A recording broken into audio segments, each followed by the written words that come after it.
Yeah, beat the timer. Nice.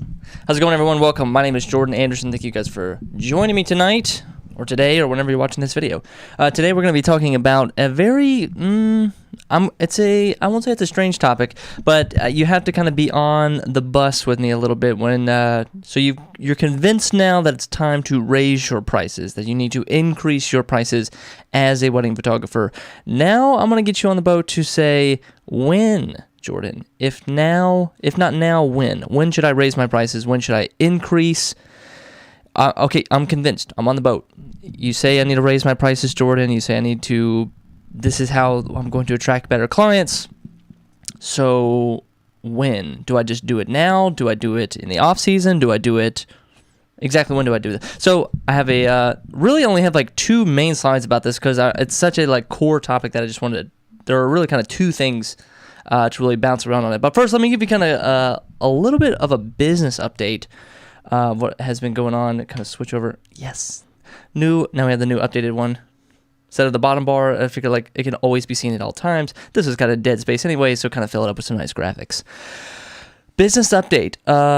What has been going on with business? I've been in the world of copywriting lately. That's been my kind of jam right now. I've been, I don't know if it's the best use of my time, but the best time to learn a skill. Oh my God, I'm warping out the volume. Jesus. Sorry, first podcast listeners who are just listening to this. I'm in the world of copywriting now, and how I kind of see education, or when I'm reading a book or choosing what book to read or what project to go down the road on, it's always what's the task at hand. So if I am trying to get good at marketing and branding, I'm reading marketing and branding book. If I'm trying to get better at building a sales funnel, I'm reading sales funnels book. So right now I'm in the world of, I have my sales funnel built, I have my website up, I have my perfect wedding package product out. Now I'm in the world of copywriting because I know it's, they always say the first round of copywriting that you do on your webpage is always the worst by default.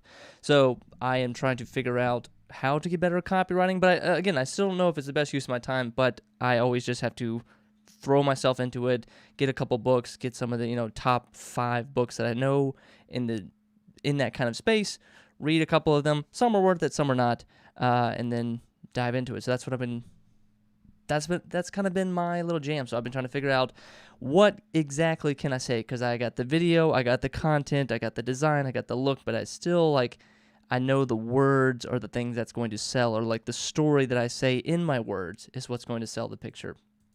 I can even switch over to, let me show you guys real quick. I'll hop on over, because I did a little facelift. Yeah, let me switch over here. So I did a little facelift to the perfect wedding package. And let's see if you guys can see it. I'll scoot over a little bit.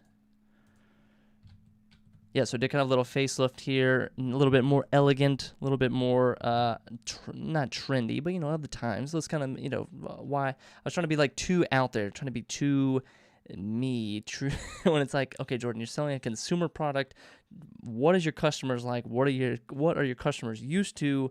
Build that for them. You're not trying to reinvent the wheel with your product, Jordan. You don't have to reinvent the wheel with your web design. So that's kind of where I kind of landed. Perfect wedding package. Another tagline: helping photographers do what they love. I have now started. I found out how to unlock the free trial option of my product. So now I can offer free trials so that you can try out the perfect wedding package, go through the course, watch the video, take all the lessons, then can absorb it all in, and you're going to have a 7-day free trial to see if this is worth it. And if it's not, you can cancel your trial, no problem, no harm, no foul. So yeah, that's it. And then building in testimonials, how to get the right testimonials, where and when to place those testimonials. Here I'm kind of building up the story, and this is all I was working on all this today. This is kind of and then talking about, when you're with copywriting, add in bullet points, add in headlines, because people skim and scan, because they'll skim, they'll stop, they'll go back, they'll read. If they didn't want to read this whole thing, they can just read the summary right there. And again, since my sales product page is a one-pager, good tip for you if you're watching this is to add buttons all throughout the the entire process, because there's no back and forth with the sales page.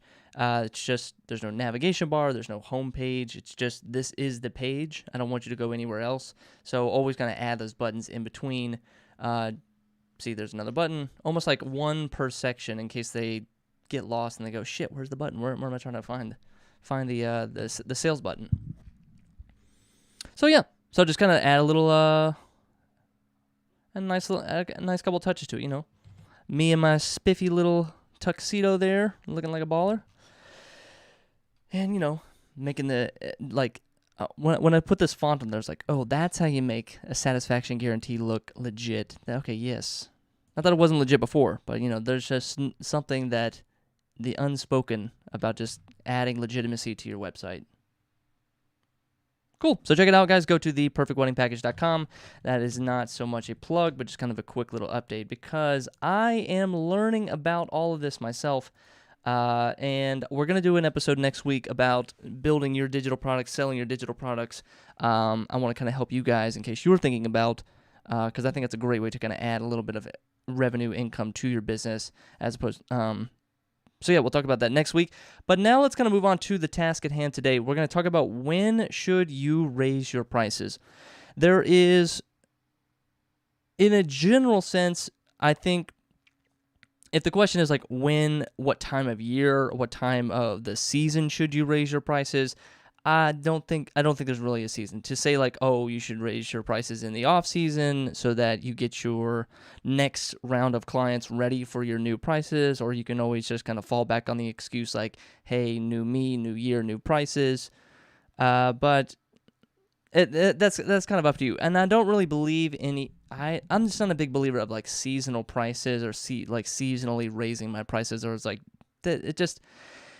To me feels arbitrary, and when it feels arbitrary, it's hard to kind of justify that or convince your clients that this is the move that we're going to make, because it's, you know, I'm sorry, it's New Year, the price just went up. Like, why did the price go up? Well, it's a new year. Okay. Another reason, no, I'm trying to think of another part of like when to raise your prices.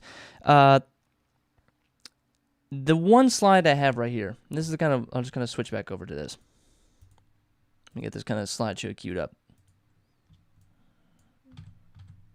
Boom, there we go. Because the question is like, when should you push the envelope? One biggest thing I should say of this, like the biggest red flag, Jordan, when should I raise my prices? It is this: when your biggest option, usually if you're following me, it's option 3. You know, we offer 1, 2, and 3 options. Option 3, your biggest option is picked more than 25% of the time. If you feel like every client is choosing the big, mega king size, you know, the all-out platinum wedding package that you have to offer, then that is probably a red flag that option 3 needs to get demoted to option 2, and then you need to build a wedding package option that is much larger, bigger, grander, to replace that option 3.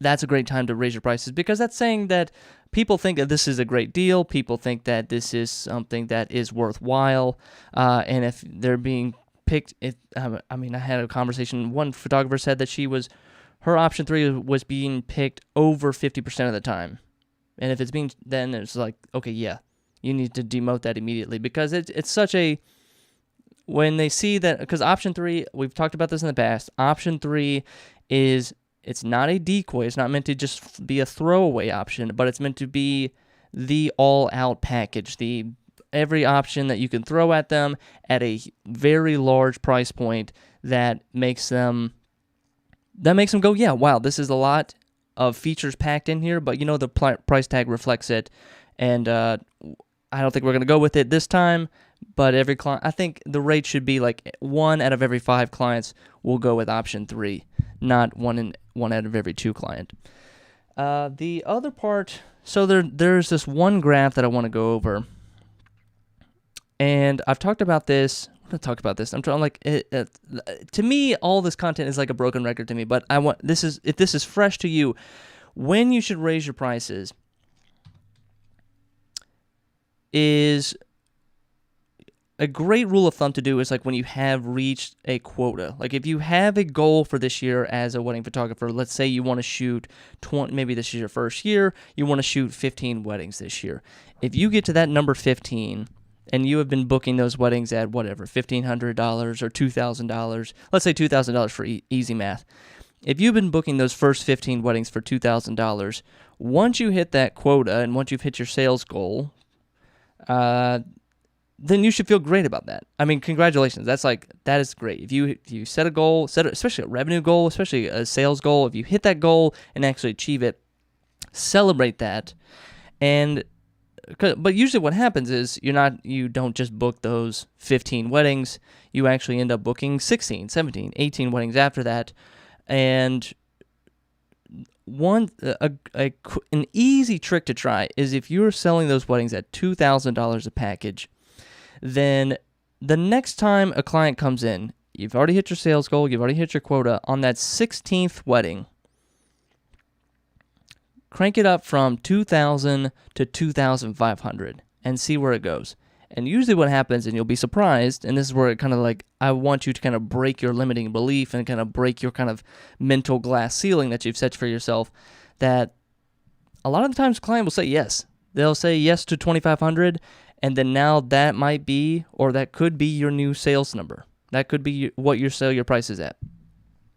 So now it's $2,500. All right, and then you get wedding number 17 that comes right after wedding number 16. You just sold that for $2,500. Now I want you to take it and try to raise it up to $3,000 and see if you can. It's almost like you're trying, like, what can I get away with? How far can I push the envelope before a client says, you know what, that's too expensive, we're not going to go with you. And what happens is maybe you get to 17 and you will say $3,000 and the client will say, no, that's too expensive. And what I don't want you to do is run back down to $2,500. Because remember, you've already hit your sales goal, you've already hit your quota, so you should be good. This is free money. This is house money at this point. You're playing with house money. So on that 17th wedding doesn't go through. Okay, the 18th. When I say 17th, 17th prospect. When the 18th prospect comes in, and you throw the $3,000 at them, maybe they say yes. And this is where I want you to kind of start to keep track of how many prospects came in, and this is where you could build out a little CRM, you could build out like a little graph or some kind of little Excel spreadsheet. Keep it very basic. You don't have to go crazy with it. Or this is a great way to kind of also do this year in review. I mean, you could look at what your 2020 was like, 2019 was like, and what clients, don't look at your total revenue. I want you to look at the revenue per customer, and not just the average revenue. Don't just take all your customers and if you had 30 customers and divide it by 30 customers. Go through and look at every project that you've sold. I sold how many, and then kind of collect them all together and say, how many weddings did we sell at $2,000? How many weddings did we sell at $2,500? How many weddings did we sell at $3,000? How many weddings did we sell at $10,000? And kind of make a little list, and you'll start to see like where the distribution is, and you'll also start to see what closes most. You'll kind of see like close rates. You'll start to see some patterns, and it'll kind of come to you a little bit more and more. And this is, I mean, you can get like very methodical with this. You can get very sales quantitative, and I'll flash this chart over here because I got all this. I was watching a startup video about like how to price your work, and it's just like this. I need to eliminate my little bubble, but check this out right here. This is kind of what I'm talking about here. Hang on, let me get rid of my bubble. So imagine this. So imagine you've done this. Imagine you've taken all this, taken all your work, taken all the projects you've shot, say for 2020, and kind of put them all together. And just real quickly, for if you're listening on the podcast, you have your first column is price, so what you sold your project for. Second column is conversion rate. This is how, the percentage of projects that you closed, or the percentage of prospects that you closed at that number. And then the third column is sales volume, the number of projects. You could say number of projects, whatever you want to say. And then finally, the fourth column is revenue for each price point. So the first price point, you can look at it and say like, okay, we sold, for the weddings that we sold at $1,500, we sold 20 of those, and that got us $30,000. Okay, and we sold that as like conversion rate of like 10%. So every 10 prospects that came in, we were able to close one, and close one for $1,500, and we were to do 20 this year. And then you go up to $2,000, and you see, okay, we actually had a higher conversion rate, but we sold less, but we ended up making $20,000. And then you okay, let's go up to $3,000. $3,000, we were at a much, much lower conversion rate, and we only sold 5 of those, but that ended up yielding us $15,000. Okay, not bad. Then we cranked our prices up to $4,000, almost three times the original price of $1,500. We were able to close at the same conversion rate at $1,500. We only sold 5, but our revenue was $20,000. And this is what I'm saying. Like, I want you guys to start thinking about when should you raise your prices, and this is why experimenting with your prices is so important.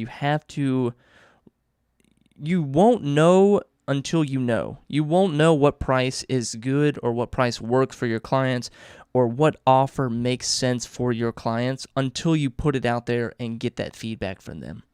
If you have in your head and you're scared and you feel like inadequate or you feel just not confident enough, then this whole fantasy of you becoming a wedding photographer and trying to make a living at it is just going to remain a fantasy in your head. You have to put this kind of stuff out there. And like, this is the scary part. Your clients are not going to know what you're worth. You are not going to know what you're worth until you start to put those numbers out there and start piecing together some packages and offerings that could make sense to the client. Weirdly enough, this could very much be the case. You could start to say, okay, for like when you have something that looks like this and you say, okay, wow, so we didn't close as much as we did for the $2,000 option. I was able to shoot less projects. I was able to shoot half the amount of projects at $4,000 compared to the $2,000 projects, and I was able to make $20,000 from that. You know, hopefully I have my 4,000 times 5. Yes, $20,000. So that this is where I think this is what you don't think about when you're raising your prices. It's very simple just to say like, okay, if you raise your prices, one of two things are going to happen. Either you're going to get more no's and you're going to get more rejection, or you're going to make more money than you've ever made before. And strangely enough, both of those are going to be true. The higher you raise your prices, the more no's you are going to get. And at the same time, you're going to be making more money. You're going to be working less projects. You're going to be shooting less weddings.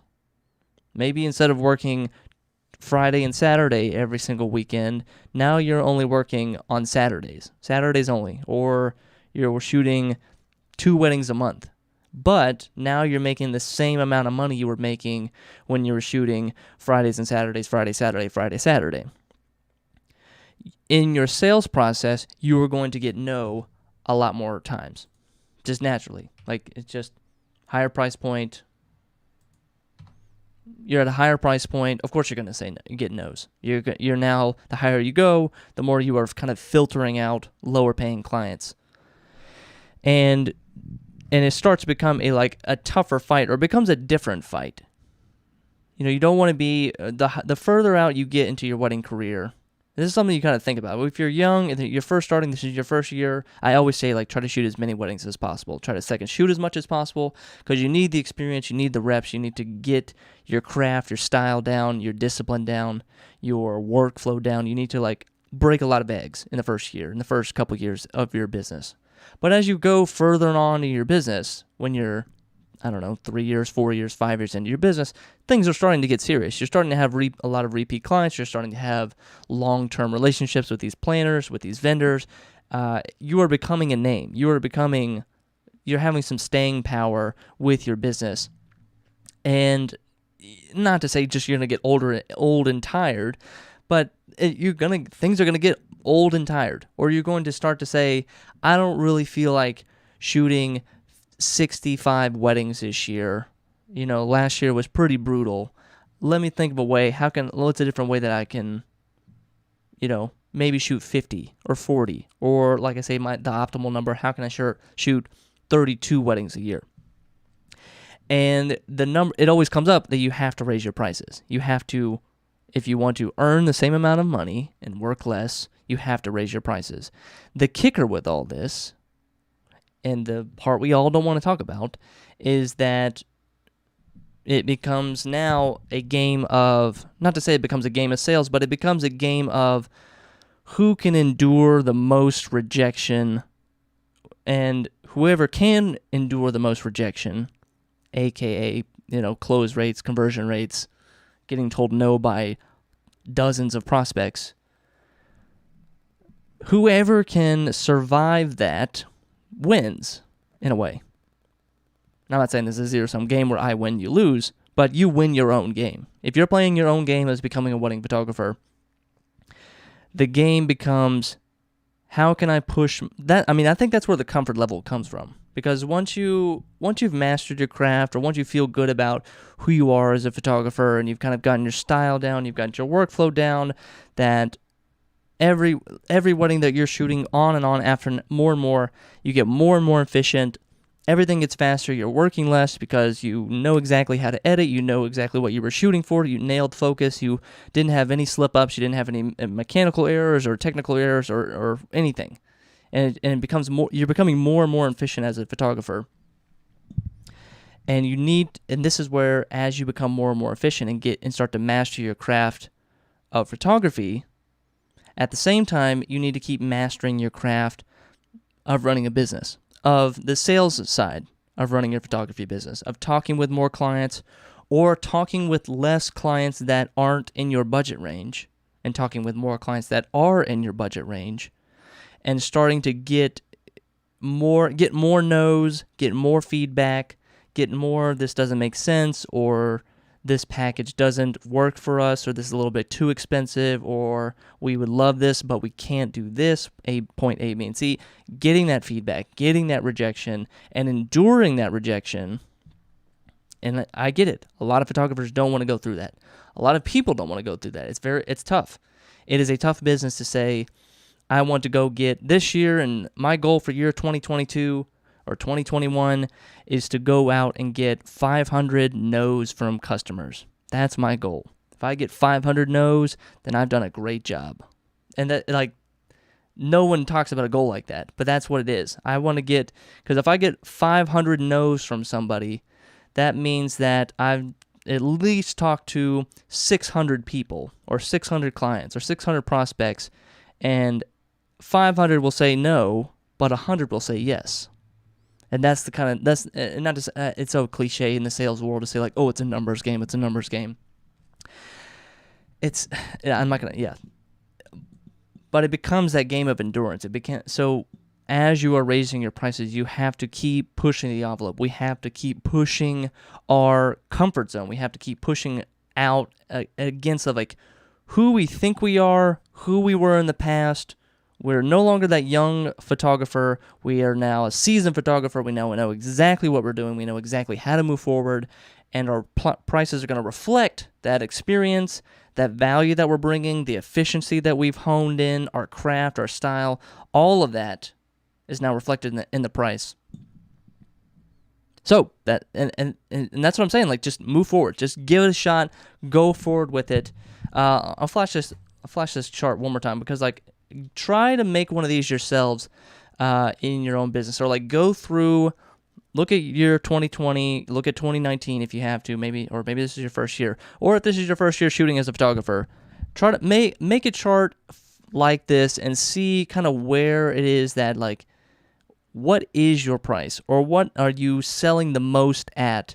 Because you might realize what I'm trying to get at all this, what I'm trying to get at this chart here, is that you might realize that you've been selling a wedding for $2,000, but if you just looked on the other side, if you just turn the corner and raised your prices up to $2,500, raise it up to $3,000, that you might be selling more projects than you are selling now at $2,000, and you might be making more money than you've ever made in your photography career. And that's the goal, and that's what I'm trying to help you guys with. So I want to thank you guys for watching. This is going to be end of the podcast, end of the stream. Thank you guys for listening. I feel like this was this is pretty good, pretty solid for actually a podcast episode. But thank you guys for watching. My name is Jordan Anderson. Go check out The Perfect Wedding Package. If you thought all this pricing knowledge was great, if you thought all this was something that is worthwhile, Jordan, and damn it, that's how, you're making a lot of sense, Jordan. Okay, I'm going to go check this out. Head over to theperfectweddingpackage.com. This is a course, this is a template, this is a guide, this is a video lesson that is going to help you raise your prices, that is going to guide you, help you not only just figure out the math, and I promise you there's no math, no spreadsheets, no formulas in this Perfect Wedding Package. This is going to help you find the confidence, this is help you going to find the psychology behind pricing, and I think you're going to enjoy it. So go check it out, go start your free trial, theperfectweddingpackage.com. And, hope you guys enjoy. And let's wrap it up tonight. Thank you guys for watching. I will see you guys on Wednesday. I have my notes. Okay, my notes are across the room. I'll see you guys on Wednesday. My name is Jordan P. Anderson. And thanks for watching. Oh, I gotta end it all how I normally do it. My name is Jordan P. Anderson. Thanks for watching.